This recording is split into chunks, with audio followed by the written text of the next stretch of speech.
Olá, sejam bem-vindas, sejam bem-vindos a mais uma live patrimonial. Estou hoje incumbido de fazer as honras de um anfitrião representando o nosso programa de pós-graduação em Arqueologia e Patrimônio Cultural. É uma grande satisfação para mim estar aqui hoje, representando nossa querida comunidade do PPGAP. Eu me chamo Gustavo, sou mestrando do programa de pós-graduação em Arqueologia e Patrimônio Cultural, venho da área do direito, sou advogado e venho descobrindo a arqueologia através de lindos profissionais. Tenho essa grande satisfação de integrar essa comunidade e, como vocês puderam perceber, hoje é uma temática muito interessante. Hoje nós iremos falar sobre arqueologia subaquática. Teremos o prazer de receber hoje a nossa querida professora Luciana de Castro, que por coincidência também é minha esposa, minha companheira, mãe de minha filhinha Pérola, a pessoa que me apresenta esse mundo da arqueologia, esse mundo arqueológico. Eu conheço através de consultoria para a professora doutora Luciana de Castro. Então vamos esperar, né, chegar um pouco mais de alunos, né, entrar nossos convidados para assim dar início a esse bate-papo, que eu acredito que será muito produtivo, será muito interessante. Para quem não conhece, a professora Luciana de Castro, ela é arqueóloga com formação em mergulho, né, mergulho científico avançado pela NAUI, e foi orientanda do nosso segundo convidado, que é o professor Dr. Gilson Rambelli. Então hoje vai ser um bate-papo muito interessante, nós poderemos fazer algumas perguntas, vai ser um momento muito interessante. Vamos lá. Eu vou dar os primeiros informes que eu acredito que são necessários. Hoje a nossa live vai tratar sobre esse título. Ele traz o título também de um livro do professor Gilson Rambelli, que é Arqueologia Debaixo d'Água, né? E aí traz uma pergunta, um questionamento, que é justamente para instigar-nos a pensar, né, quais são esses parâmetros, esses métodos, esses protocolos que são utilizados nessa arqueologia submersa, nessa arqueologia subaquática. Então, o título da nossa live de hoje é Arqueologia Debaixo d'Água, abordagem sobre arqueologia subaquática. Essa live patrimonial é uma atividade de extensão do nosso programa de pós-graduação em Arqueologia e Patrimônio Cultural da Universidade Federal do Recôncavo da Bahia. Então, trata-se de uma atividade integrante do programa de extensão, acompanhamento e enfrentamento à Covid-19 do Centro de Artes e Humanidades e Letras da Universidade Federal do Recôncavo da Bahia. Então, sejam muito bem-vindas, sejam muito bem-vindos. Esse espaço é um espaço riquíssimo que vem sendo desenvolvido, né, no âmbito da nossa instituição de ensino superior, a qual eu integro com muito orgulho. Então, acredito de verdade que a instituição de ensino superior, ela traz um dos caráteres mais importantes, que é realmente a formação dessa comunidade, a formação desse corpo discente e docente integrado com o objetivo uno da produção de conhecimento, da produção de saberes. Aproveitando esse momento que nossa super convidada, nossa primeira convidada ainda não apareceu aqui, a professora Luciana, vou pedir que a professora Luciana ela acene para mim aqui, me dê um alô, que eu vou convidá-la. Aproveitando a oportunidade, vai acontecer o nosso 11º Seminário de Arqueologia do CAL, do Centro de Artes, Humanidades e Letras da Universidade Federal do Recôncavo da Bahia. Então, nosso seminário, nosso 11º seminário, vai ter como título a Educação Patrimonial e o Extraordinário, as Desaventuras da Arqueologia. Então, quem não fez a inscrição, até o dia 30 de agosto tem a oportunidade de se inscrever no 11º Seminário de Arqueologia do CAL. Vai ser bem interessante. Vão ter mini cursos, vão ter mesas, e é um momento interessantíssimo para conhecer os profissionais, né, os pesquisadores da nossa instituição, os convidados que estarão presentes. Então, vamos lá. Vou convidar a professora doutora Luciana de Castro. Agora já são 10 horas e 5 minutos. Nós temos o tempo reduzido, nós temos uma hora de live. E assim, as regras da live: quem tiver perguntas, quem tiver curiosidades, pode fazer através aqui do chat, através do nosso bate-papo. Eu vou anotar e vou transmitir a pergunta para o nosso convidado, a nossa convidada. Já estou aqui tentando fazer o convite para a professora, para a gente começar esse bate-papo da nossa live patrimonial de hoje. Olá, bom dia, professora Luciana. Como vai, meu Bom bem? dia, Tudo bom? vou Seja muito bem. bem-vindo nesse espaço. Eu estou tentando encaixar aqui que realmente ficou muito alto. Você tinha me falado. E agora? Em nome do programa de pós-graduação em Arqueologia e Patrimônio Cultural da Universidade Federal do Recôncavo da Bahia, nós agradecemos à senhora professora Luciana de Castro Nunes Novaes por aceitar o convite e participar do nosso bate-papo. É com muita honra, com muita satisfação que eu divido espaço com essa querida, competente e generosa professora. Nós queremos ouvir um pouco de sua trajetória e suas perspectivas sobre arqueologia subaquática, Pro. Fique à vontade. Bom dia, gente. Bom dia a todos. Então, a minha formação, né, na pós-graduação é uma formação interdisciplinar. Quando eu cheguei na arqueologia, quando eu cheguei na Universidade Federal de Sergipe, né, quando o Laboratório de Arqueologia de Ambientes Aquáticos me abraçou, né, me formou, eu já tinha um mestrado, né, eu sou formada em História, bacharel e licenciatura, mas também meu primeiro mestrado foi em Estudos Étnicos e Africanos. Então, eu faço parte da primeira turma de mestrado e da primeira turma de doutorado, né? Eu tenho esse orgulho de ser a primeira doutora em arqueologia de ambientes aquáticos.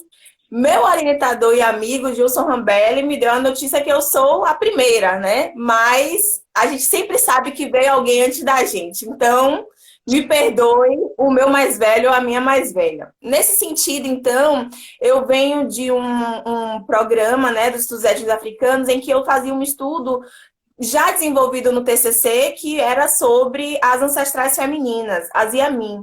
O segredo, o silêncio enquanto linguagem no interior das comunidades de Candomblé.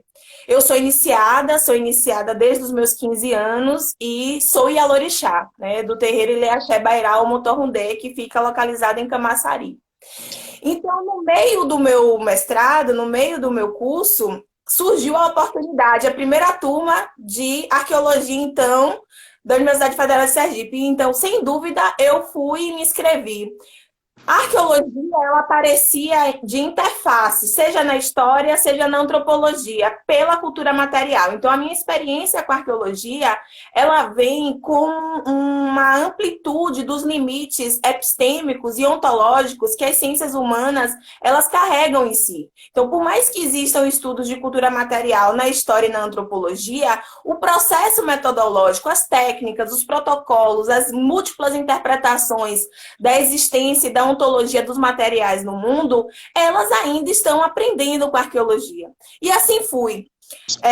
Meu projeto era para entender a importação de produtos orgânicos do continente africano, da região da África Ocidental, para fundamentar o surgimento do candomblé no final do século XVIII.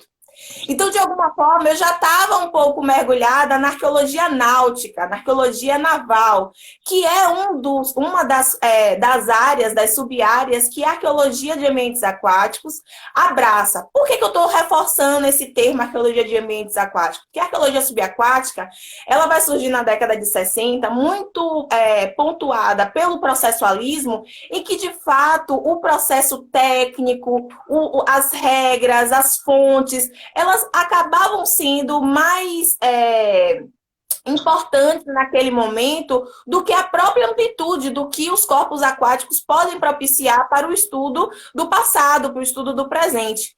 Então, a arqueologia de ambientes aquáticos, ela vai incluir a arqueologia subaquática, que seria, então, essa dinâmica da pesquisa em ambientes aquáticos, e esses ambientes aquáticos não só submersos, mas submersos, de entre marés, as praias, que vai ser o tema do meu doutorado, mas voltando para o mestrado.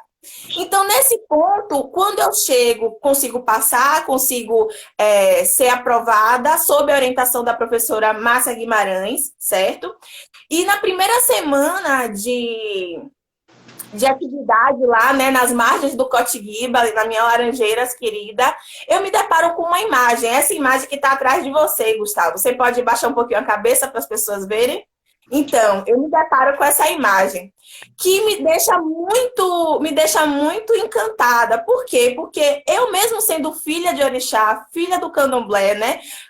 Praticamente mais de 15 anos de iniciada, Hoje já tenho, né? Vou completar os meus 18. Então, muitas décadas vivendo e essa imagem, né, era para mim estranha, porque eu nunca tinha visto um assentamento, né, de orixá, ou seja, a materialidade física sacralizada para a morada e a habitação da divindade em meio submerso. E aí, em pronto atendimento, fui até essa figura. Gostaria de mandar um salve para meu contemporâneo, né, Luiz Dantas, Luiz Felipe. E ele falou: Você já viu essa imagem? Eu falei: Que manipulação é essa, Felipe? Quem foi que manipulou essa imagem? Ele não é manipulação, não. Isso é um registro de um levantamento, né? Na época ainda era diagnóstico, né? Não tinha saído a normativa de 2015. Então ainda era um diagnóstico na região da Baía Marina, na região da extensão do Porto de Salvador, da Ponta Norte de Salvador. E eu falei, então, isso é verdade, isso é real? Ele é, sim. Isso foi o resultado da pesquisa. E está constando no relatório dirigido, né, redigido pelo professor Leandro Duran. Aí eu, de imediatamente, fui à Márcia, a doutora Márcia, falei, professora, olhe bem, eu vim aqui porque eu vim para arqueologia, porque eu estava interessada em ampliar. Então, imaginei uma religiosa, né? Com um TCC falando sobre o silêncio, como, né, ampliando a tradição oral, a história oral, com um mestrado em segredo, relações de poder. Eu falei, não, vou para arqueologia para estudar um pouco sobre política, sobre economia, mas não me permitiram. Então, eu vou para o meu segundo mestrado para entender o que é que Exu estava fazendo debaixo da água. E aí começa, fui acolhida pela professora, fui acolhida também por Gilson Rambelli, por quê? E aí começa a minha trajetória na arqueologia de ambientes aquáticos. Porque quando eu me deparo com essa realidade, eu vou entender que o arqueólogo subaquático, ele não é um arqueólogo que, teoricamente, entende, intelectualmente, especialista nos ambientes aquáticos. Ele também precisa ter uma formação técnica. Porque como é que a arqueologia subaquática surge? Ela surge com a formação profissional dos arqueólogos em mergulho. Porque havia uma relação de cumplicidade entre os arqueólogos que ficavam nas embarcações e os mergulhadores que, então, iam até o sítio arqueológico. Só que a gente sabe que ver é muito diferente do que ouvir. Então, o fato de estar no sítio arqueológico, o fato de ter contato direto com o contexto arqueológico é o que faz nós sermos arqueólogos e arqueólogas. Então, a minha formação, então, vai se dar no ano de 2011, com a primeira turma, eu sendo a rombona, que é um termo que nós utilizamos na religião, que designa a primeira, né? Então, eu vou ser também a rombona da primeira turma de mergulho, pelo Laboratório de Arqueologia de Ambientes Aquáticos, em associação à NAUI, e me formo como mergulhadora básica, depois avançada. Hoje, atualmente, e é isso que eu gostaria de deixar nítido, é uma atualização constante, porque, de fato, a arqueologia em ambientes aquáticos é a mesma arqueologia terrestre. A diferença é que nós temos o equipamento para nos deixar confortáveis para a nossa prática, para o nosso ofício. E aí, dentro desse modo, eu me torno mergulhadora e inicio, então, as pesquisas em ambientes aquáticos. A primeira pesquisa que eu vou realizar em 2011, isso concomitante à leitura e à análise deste resultado, deste relatório. E isso é muito importante. Por quê? Porque a salvaguarda do patrimônio arqueológico subaquático ele está intimamente relacionado com o licenciamento ambiental.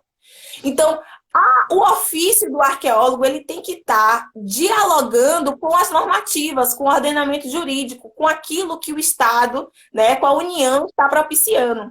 Então, dessa forma, eu inicio essa pesquisa teórico-metodológica sobre entender o que é que Exu estava fazendo debaixo d'água, concomitante aos meus primeiros campos, com a minha iniciação no mundo subaquático. Então, minha primeira realidade vai ser em 2011, que, por sinal, hoje, né, eu atualmente estou fazendo um pós-doutorado no Pós-Crítica da UNEB, com educação patrimonial voltada para as relações étnico-raciais e antirracistas e a educação ambiental. A educação patrimonial em ambientes aquáticos é um dos tópicos, porque a gente só consegue educar a sociedade a partir da conversação, da troca, do compartilhamento. Então, pescadores, caiçaras, o povo da praia, né, trabalhadores informais, o povo da náutica, o povo da naval, todos eles precisam estar integrados com a universidade.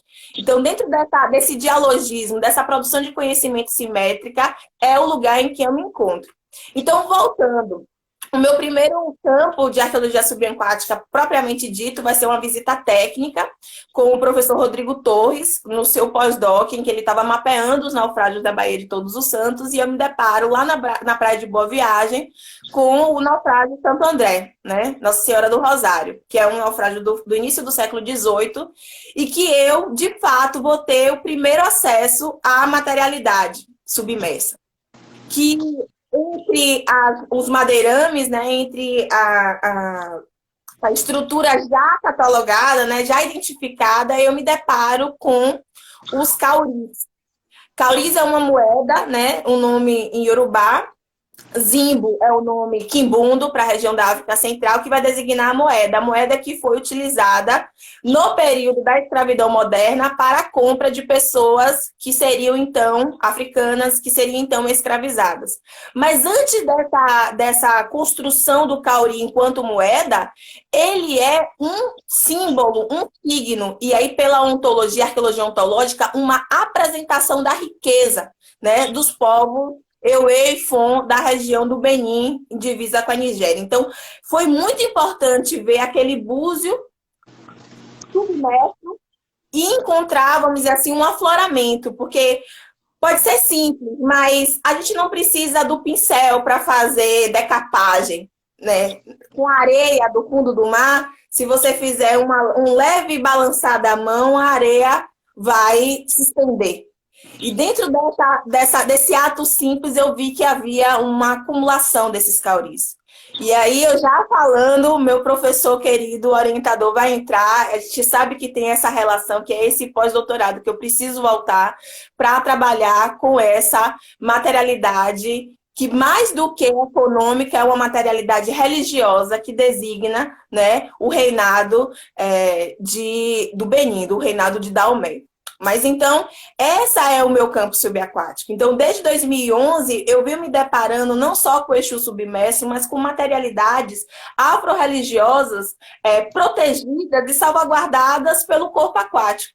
Então, dentro dessa lógica, depois que eu termino essa pesquisa sobre o Exu, e aí eu vou designar para vocês as interpretações que foram possíveis de serem feitas. Então, como trabalhar, então, com uma arqueologia de ambientes aquáticos, com uma arqueologia subaquática, né? Por quê? Porque isso é importante. A arqueologia subaquática, ela não se encerra depois do registro e da identificação dessas materialidades submersas. Esse é o primeiro ponto. E aí acredito que também se estende para a arqueologia terrestre como um todo. A arqueologia, ela é contínua. Ela não é só essa arqueologia histórico-cultural do fetiche pelo registro, pela contagem, pela quantificação. A arqueologia são processos interpretativos, são processos de compreensão das relações antrópicas com o ambiente, com a materialidade. Então, desse modo, eu queria entender como é que, então, esse artefato, né, essa estrutura e esse assentamento, a partir do meu ethos, a partir da minha visão de mundo, foi parar debaixo d'água. Ele está localizado a mais ou menos 4,5 metros, na região da enseada de Água de Meninos. Ele fica no limite da balaustrada do ferry-boat, e aí é um ponto interessante, porque como se trata de uma materialidade histórica e de uma estrutura de ferro, a datação foi possível por uma datação relativa, ou seja, a reconstrução da paisagem, a reconstrução da antropização, dos processos de aterro da linha, né, litorânea da Cidade Baixa de Salvador, vai permitir eu encontrar qual foi a possibilidade da data em que essa materialidade ela foi colocada. Por que colocada? porque ela não está quebrada. Esse assentamento, ele está preso, né, chumbado numa roldana, né, de acimentada, ou seja, houve uma intenção de que ele permanecesse íntegro, intacto, porque dentro das religiões de matriz africana é comum o despacho, o descarte, utilizando então a nomenclatura nossa, que é quando a pessoa ela vem a falecer, quando uma pessoa vai entrar nos ritos fúnebres, nos ritos do axexê, uma opção é o descarte deste assentamento do orixá de cabeça nos mares ou em águas doces. Mas não foi o caso. Então não se tratava de um despacho, não se tratava de um ritual de axexê. E aí, dentro dessa construção, e aí a arqueologia da paisagem ela vai ser fundamental para estabelecer uma relação com a arqueologia da diáspora africana, né? Com a arqueologia afrodiaspórica. Porque nesse momento eu vou entender que esse assentamento ele só vai ser possível ter sido submerso a partir da década de 70, que é quando a balaustrada do ferry-boat vai ser construída. Só que, para minha surpresa, enquanto científica, né, enquanto cientista, enquanto intelectual, mas não enquanto homo-orixá, ao realizar a etnografia na Feira de São Joaquim, eu vou compreender que era uma prática. É uma prática. O assentamento de Exu para os feirantes. E aí a história vai me possibilitar entender que é uma prática secular, porque a Feira de São Joaquim é uma feira que é consequência da Feira de Água de Meninos, que foi incendiada na década de 60. Então, a Feira de Água de Meninos também já é uma consequência da Feira do Sete, da década de 30 do século XX. O meu doutorado depois vai responder algumas questões que eu deixei em aberto no mestrado para entender que as feiras, os mercados, eles originam das quitandas, que é uma prática quimbundo em Angola milenar, mas que já chegou no Brasil e na diáspora, em Portugal, a partir do século XVI. Então, eu estou falando de uma ocupação pública por população negra africana para a produção de saberes, para a produção do português arcaico, né? Porque a professora doutora Ieda Pessoa de Castro vai nos dizer que 70% da língua que nós falamos origina-se do Kimbundu. Então, a gente está falando que esse português que nós falamos, esse comportamento corpóreo que nós temos, principalmente nas cidades históricas, nas cidades coloniais, é oriunda de epistemes, né, de ontologias diversas e distintas da África Ocidental e da África Central. Então, olhe bem, este é o meu lugar da arqueologia de ambientes aquáticos, esse é o meu lugar da arqueologia subaquática. Nós temos as técnicas, nós temos os protocolos, nós temos as normativas. A gente tem que entender que existe uma preocupação com a segurança, e aí os EPIs, que a arqueologia terrestre é tão exigente, nós também temos os nossos, né, que são os equipamentos de proteção, não só o equipamento scuba, que nos vai permitir respirar, mas também as luvas, as botas, um tipo de roupa específico para frio. Você mesmo, Gustavo, esteve comigo no campo, né, desenvolvido lá em Florianópolis, na região de Biguaçu. É diferente mergulhar na Bahia Norte, né? Pela temperatura, pela visibilidade. Então, essa pluralidade que o próprio ambiente aquático permite ao profissional nos garante, então, essa necessidade de estar eternamente nos atualizando. Então, dessa pesquisa do Exu submerso, foi entendido, então, que houve um marítimo, houve uma pessoa que, interessada, colocou Exu no leito de Água de Meninos. Nessa pesquisa etnográfica, nessa pesquisa autoetnográfica, foi entendido, então, que os mercados, as feiras livres, têm um domínio. Tem um domínio sagrado, e esse domínio sagrado é de Exu. No doutorado eu vou entender, né, e também pelo meu desenvolvimento na trajetória dentro do Candomblé e com o recebimento do meu oiê, com o recebimento dos meus anos de iniciada, eu vou entender que existem outras divindades que estão no mercado, inclusive Xalungá, que foi uma divindade que eu estudei no primeiro mestrado, que são as Yamins, que é a dona e a proprietária das riquezas materiais, né? Então, das pedras preciosas. Mas Exu, ele é o mercador. Ele é a divindade que vai ser responsável pelo trânsito monetário, pela circulação dos saberes que o capital. Então, antes de Bourdieu, Exu. Antes de tratar a economia das trocas simbólicas, Exu. Então, Exu vai nos dizer que o mercado não tem uma porta para a região da cidade, da Avenida Jequitaia. A porta de uma feira é o mar, porque o mar, na Feira de São Joaquim, é o caminho para o recôncavo, que estabelece o trânsito e a interiorização. E aí um salve para minha querida cidade, Santo Antônio de Jesus, para vocês também de Cachoeira, para Cruz das Almas, que é esse recôncavo que vai abastecer não só Salvador, mas todo o Nordeste. Né? A gente sabe que existe uma relação com o Centro-Oeste, com o Sudeste. Então, é uma região que vai nos permitir pensar que esta porta das feiras é o mar, é a Baía de Todos os Santos. E quem é que é o orixá das portas? Exu. Na mítica, na mitologia, Exu também é filho de Iemanjá. E um bom filho faz o quê? Sempre retorna à sua casa. Então, o fato de Exu estar submerso está designado também por uma identificação com as sequências de incêndios que as feiras livres, aqui localizadas em Salvador, vai passar desde o final do século XIX. Então, a Feira do Sete, ela encerrou e migrou para a Feira de Água de Meninos por causa de um incêndio. A Feira de Água de Meninos foi incendiada, né? Não sabemos se por uma intenção da época do governador ou por uma situação de falta de políticas públicas, que até hoje, mesmo a Feira de São Joaquim ter sido, né, registrada enquanto feira, né, enquanto patrimônio material, a gente está falando sobre o quê? Sobre uma construção e uma propriedade intelectual negra. Negra com letra maiúscula, porque não é adjetivo, a gente está falando de sujeitos históricos. Então, dentro dessa lógica, a feira, ela vai sofrer a pressão e o racismo estrutural e epistêmico do Estado. Então, os incêndios, né, e a gente tem uma máxima ritual dentro do candomblé, e tenho certeza que dentro da Umbanda, da Quimbanda, do tambor de mina, do Xangô, quem é que apaga a água? Hein, Gustavo? Quem é que apaga a água? Quem é que apaga o fogo? A água.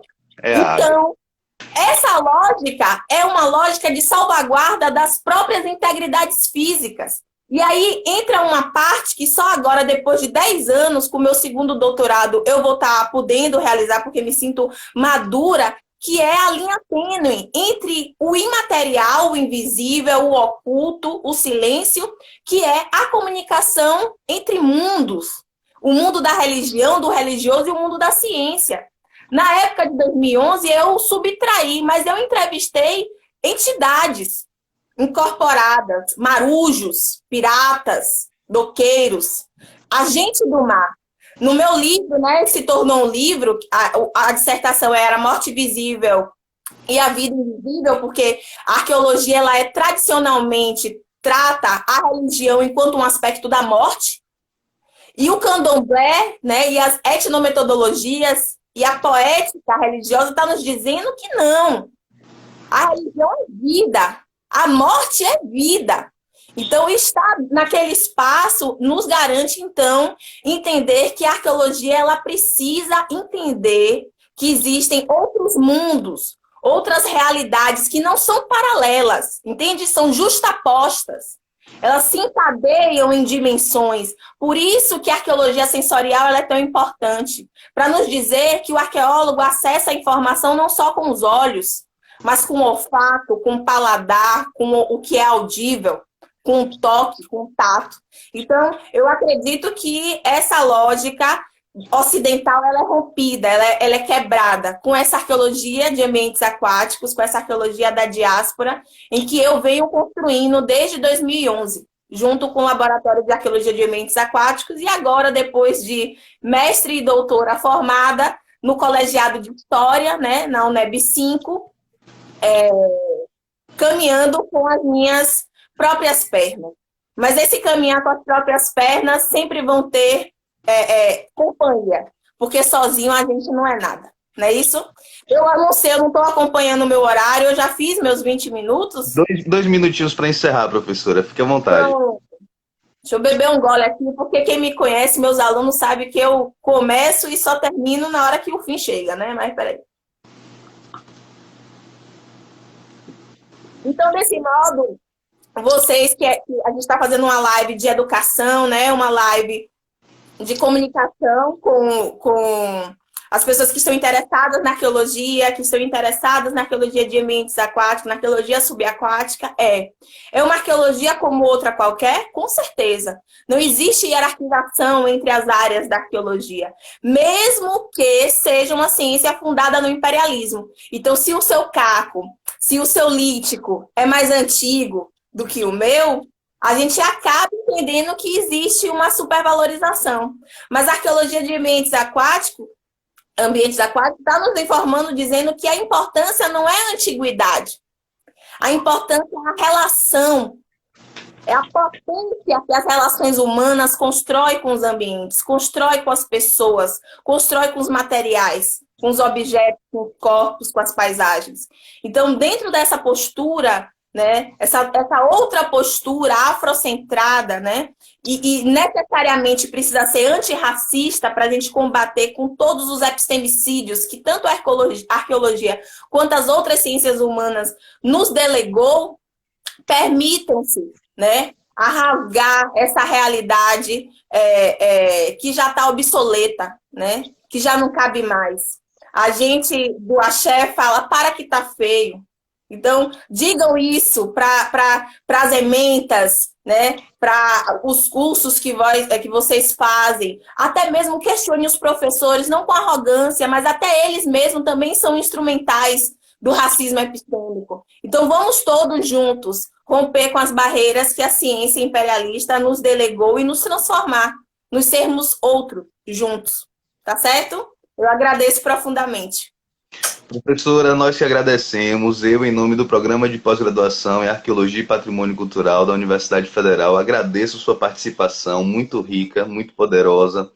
É uma satisfação compartilhar conhecimento e vivências com você, né? Para quem não conhece, a professora Luciana de Castro é minha companheira, mãe de minha filha, e eu acabei aqui tão emocionado, não fiz a apresentação devida dela, porque ela é quase uma entidade, uma pessoa que vem desenvolvendo, né, ciência há algum tempo. Ela é formada em História pela Universidade Católica de Salvador, é mestre em Estudos Étnicos e Africanos pela Universidade Federal da Bahia, mestre e doutor em Arqueologia pela Universidade Federal de Sergipe, doutoranda pelo Programa de Pós-Graduação em Antropologia da Universidade Federal da Bahia, pós-doutoranda pelo Programa de Pós-Crítica da UNEB e professora do Departamento de História da Universidade Estadual da Bahia, da UNEB. É arqueóloga com formação subaquática, mergulhadora científica advanced pela NAUI e autora de alguns livros, entre eles, esse que está aqui atrás é o Exu Submerso, uma arqueologia da diáspora no Brasil, uma obra de arte. Um prazer tê-la conosco, professora, viu? Muito obrigado mais uma vez. Eu peço que agora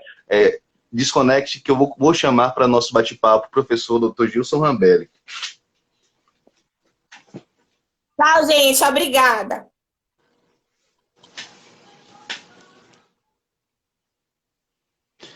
Vamos chamar agora o nosso segundo convidado, que é também uma referência na arqueologia subaquática. O livro dele é como uma das bíblias, né, aqui para a arqueologia subaquática brasileira, que é o nosso professor Gilson Rambelli. Vamos fazer as devidas apresentações agora. Vamos aguardar só o professor aceitar. Olá, professor Gilson. Bom dia. Professor Gilson, em nome do Programa de Pós-Graduação em Arqueologia e Patrimônio Cultural da Universidade Federal do Recôncavo, nós agradecemos que o senhor aceitou participar desse nosso bate-papo de hoje, nossa live patrimonial.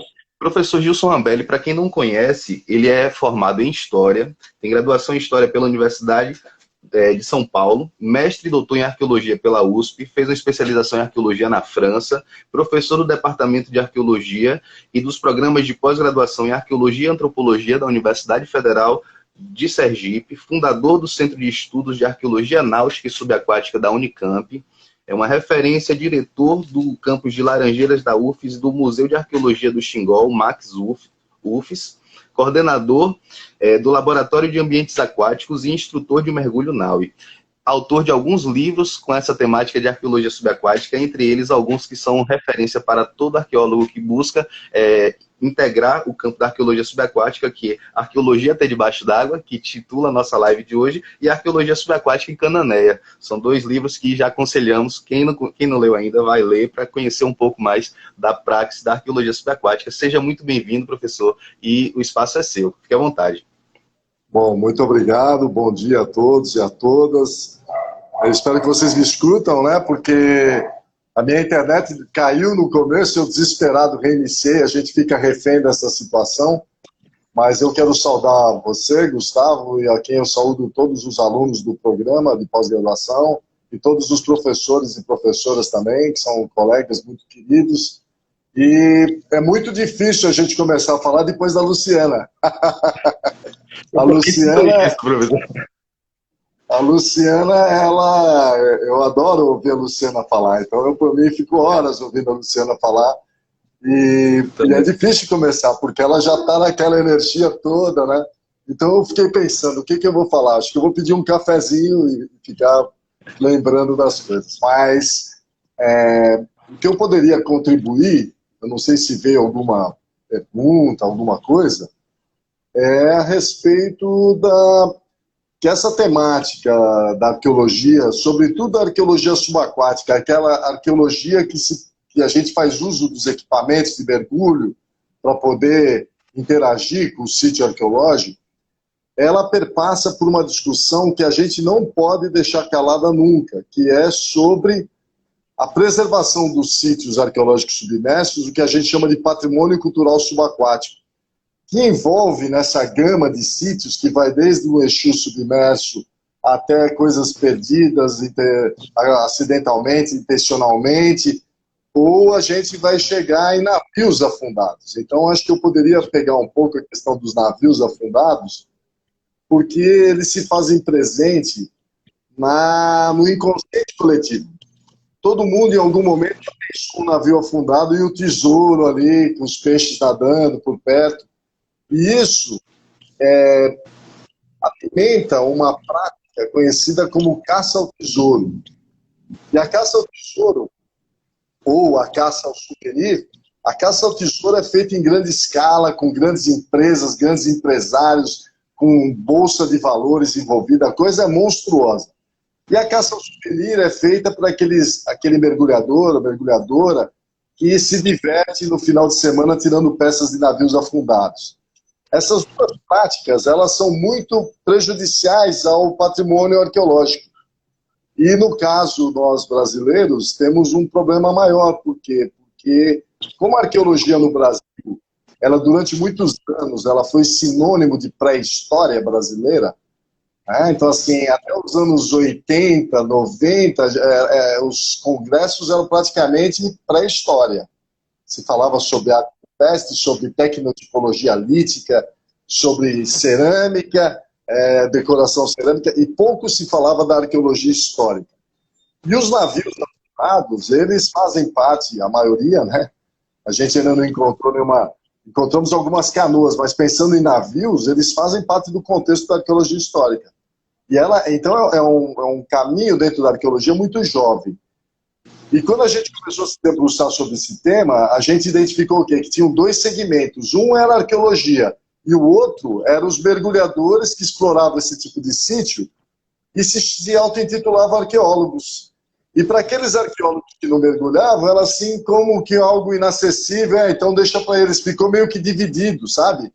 Um cuidava de um segmento e o outro. Quando a gente entrou, nós começamos a reivindicar esse patrimônio para a arqueologia, foi chocante, não só para os mergulhadores, que muitos nos odeiam até hoje, é muito triste isso.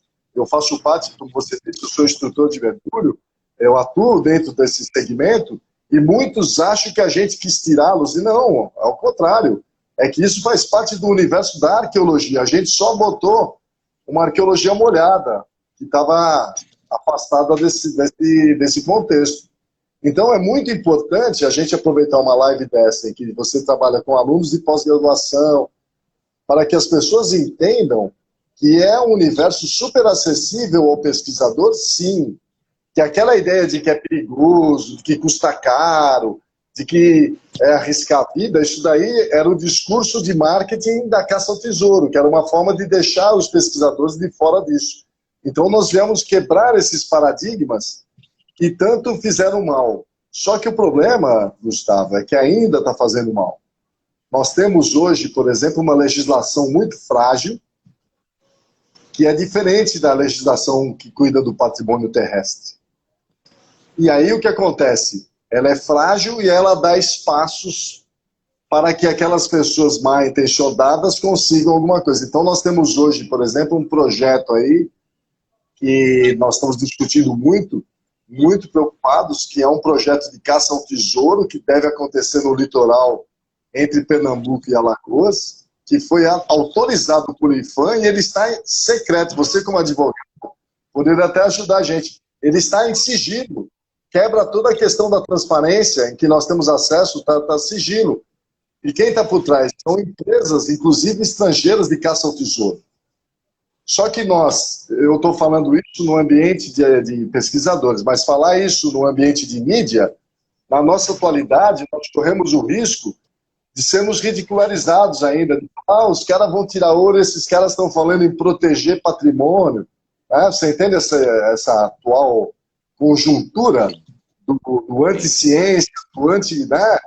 E isso tem nos preocupado. Então nós criamos um coletivo chamado Coletivo Submersos, com U, e esse Coletivo Submersos é uma ferramenta que nós estamos usando não só para divulgação desse conhecimento, a Luciana já fez live com a gente, está lá, está disponível, várias meninas também, porque é legal falar que é um ambiente que nós temos tanto a inclusão do gênero, né? Porque durante muito tempo, como atacava a gente, era os meninos da subaquática, e hoje não, nós temos meninas super feras, vocês viram aí a Luciana, uma das feras aí.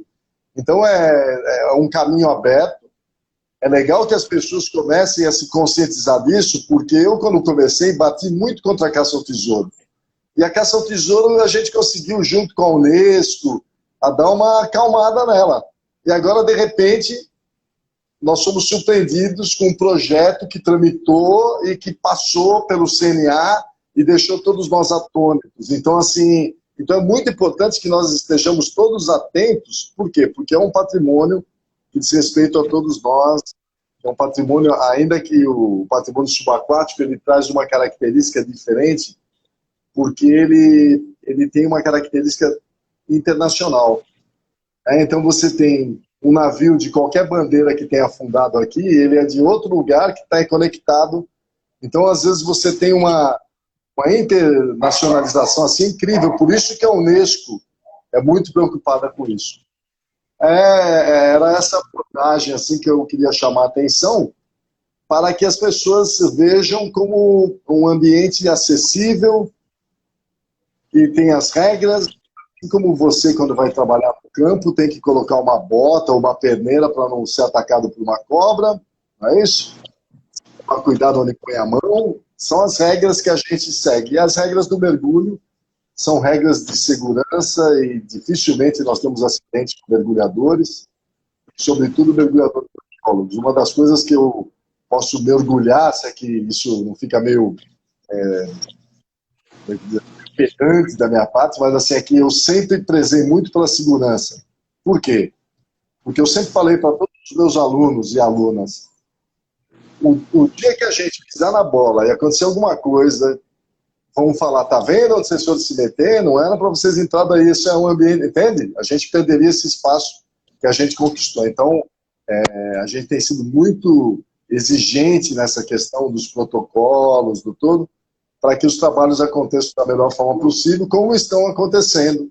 Hoje a gente já tem um número significativo no Brasil de arqueólogos e arqueólogas, mergulhadores e mergulhadoras, e que estão fazendo um trabalho primoroso aí, e não tem mais como negar, já é uma realidade.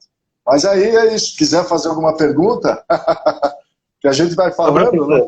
Uma pergunta de estudante de arqueologia que acabou de entrar no programa de pós-graduação. O arqueólogo, né, que sai de um programa de pós-graduação, que não tem esse laboratório, como é o LAR, né, o Laboratório de Arqueologia de Ambientes Aquáticos da UFS, existe uma formação para esses arqueólogos para conhecer o campo subaquático dentro da sua atuação?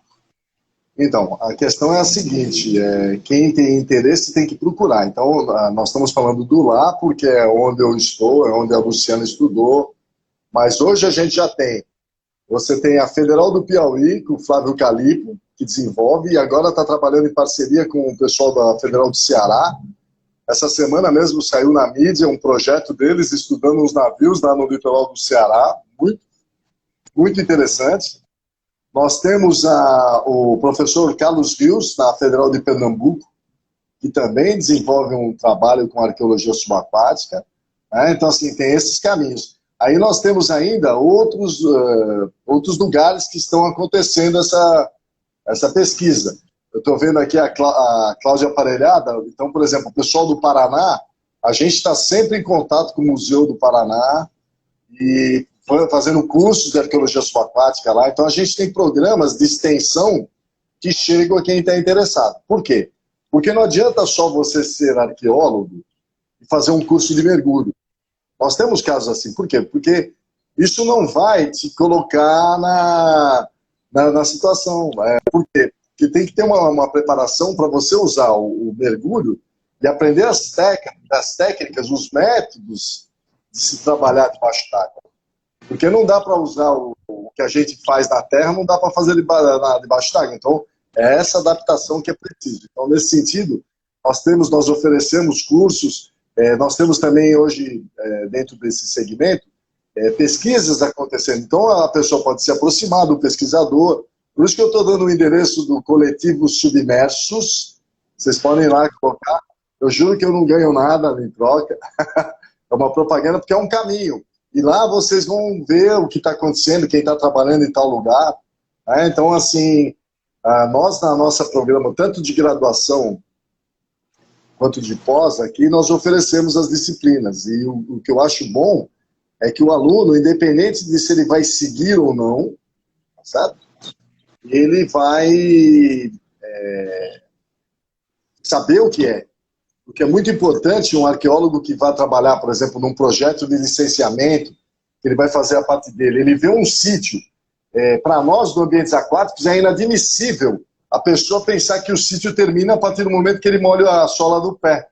Se você está diante de um ambiente aquático, você tem que pensar na extensão disso. É inadmissível. E até bem pouco tempo, os arqueólogos trabalhavam de costas para o ambiente aquático. E como bem disse a Luciana, não tem como a gente pensar cidades, Salvador, assim, sem pensar que a entrada é pela água, a saída é pela água. Só que nós ficamos tão urbanoides, tão agrocêntricos, que nós invertemos a forma de pensar. Então hoje a gente vê as cidades e pensa assim, tem estrada que chega até lá, enquanto você tem um rio que vai até lá, né? Então assim, veja aí o Paraguaçu, o que ele representa, e o quanto a gente não sabe trabalhar com isso, e o quanto nós perdemos. Por isso que a gente não pode mais perder essa possibilidade de tomarmos o conhecimento desses sítios. Então, assim, quando você está trabalhando num sítio que chega na beira do rio, na beira do mar, ou na beira de um lago, na beira de uma represa, coloca o equipamento de mergulho e continua esticando a trena para dentro da água. É um pouco anfíbio o negócio. Esse é o lado. Por isso que a gente não chama de o uso, a criação do nome Ambientes Aquáticos, arqueologia de ambientes aquáticos, e não arqueologia subaquática e tal, foi justamente para mostrar que tem muitos sítios que você não precisa mergulhar, mas que eles estão interagindo com o ambiente aquático. O máximo é molhar a sola dos pés, a canela, mas você está em contato com eles. Não sei se eu respondi. Perfeito. Professor, tem uma pergunta aqui de um rapaz, eu acredito que é o Gabriel Vieira, porque Vieira N. Gabriel. Ele pergunta, professor Gilson, fiz o curso da NAU e Arqueologia Subaquática 2018 contigo. Ocorre alguma pesquisa sub aqui em Santa Catarina, no momento, ele quer saber, e perguntou quais seriam os primeiros passos para realizar uma pesquisa nos naufrágios da região. Grande Gabriel, lógico que eu lembro de você, cara. Esse Gabriel, inclusive, ele foi um excelente aluno e um cara de sorte, porque ele participou de um evento da NAU, ele ganhou um par de nadadeiras que deixou todo mundo de olho, assim, que ele falou, põe sal grosso aí, porque... Então, Gabriel, o que eu peço para você, inclusive, você entra em contato comigo, que eu tive uma pane no meu celular, perdi tudo. Você deve ter o meu contato ainda, senão meu e-mail. Por hora, assim, de cabeça, eu não sei se tem alguém trabalhando em Santa Catarina. Essa é uma resposta. A outra o primeiro passo é um projeto. Ninguém faz pesquisa sem projeto. Então, você quer estudar os navios para quê? Por quê? Para quem? Essas perguntas tem que ter muito claro. Aí você desenvolve um projeto, você tem isso daí, e aí você vai atrás da forma de como executá-lo. Mas o principal é ter um objetivo. Né? Uma das coisas que a gente sempre debate com o pessoal que não é da arqueologia, e você é da arqueologia, é justamente o pessoal, vamos estudar o navio, mas para quê? Porque é legal. Porque é legal não justifica uma pesquisa, né? Então você tem várias perguntas para fazer, e aí as respostas. Então na tua região, acho que é de Laguna, se eu não me engano, você tem aí a questão da farroupilha, a embarcação lá esqueci o nome do italiano que lutou, né? Assim, então, Garibaldi, né? É isso, Garibaldi? Eu não lembro agora, me perdoe. Que está envolvido até com Salvador, porque ele ficou preso, se eu não me engano. Não, foi o líder da revolta. Mas veja que loucura. A dinâmica marítima, quando a gente pensa a relação que existia, é muito doido. Então a gente está perdendo tempo. Eu fico falando às vezes que a gente aqui no Brasil perde muito tempo para ficar falando que arqueologia subaquática é arqueologia. Porque não só as pessoas que não são da área não entendem isso, como muitos colegas. Até hoje nós temos colegas que quando você fala de arqueologia subaquática, que faz aquela cara assim, então eu não sei se é porque o único contato com a água que tem é com o chuveiro, e aí fica com dor de cotovelo, que a gente vai para baixo d'água, e aí não acha legal. E é muito legal. Entende? Assim, então, na minha opinião, todo mundo tem que mergulhar, né, Gustavo? Não é bom mergulhar? É verdade. Mergulhar é o universo que todo mundo... E aí imagina você fazer a pesquisa. Então é um convite aqui para todos. Então, Gabriel, entre em contato comigo aí para a gente voltar a se falar. Professor Gilson, estamos encerrando. Eu vou lhe dar o espaço agora para fazer seu encerramento da sua fala. Fique à vontade. O meu encerramento é assim. Você me apresentou como formado em História. E nós da História agora somos também profissão regulamentada, né? assim como a Arqueologia. E são duas profissões que interagem muito, mas que conversam um pouco. Então, assim, eu vejo assim, a falta de diálogo que há, né? E vocês estão muito envolvidos com a museologia aí também. Então, o que eu acho que a minha fala final vai ser assim, nossa, nós temos que nos unir muito, mas unir assim, não só lermos uns aos outros, mas produzirmos juntos, né? Assim, porque às vezes você vê assim obras de história que fantásticas, e a arqueologista fala, cara, por que os caras não se juntam, né? E a museologia também, se a gente pensar musealização de sítios arqueológicos subaquáticos, isso pode ser uma ferramenta de proteção, preservação, né? Então assim como você que é do direito, tá assim, você é do direito, não é isso? Está se integrando com isso, a parte de legislação, a parte...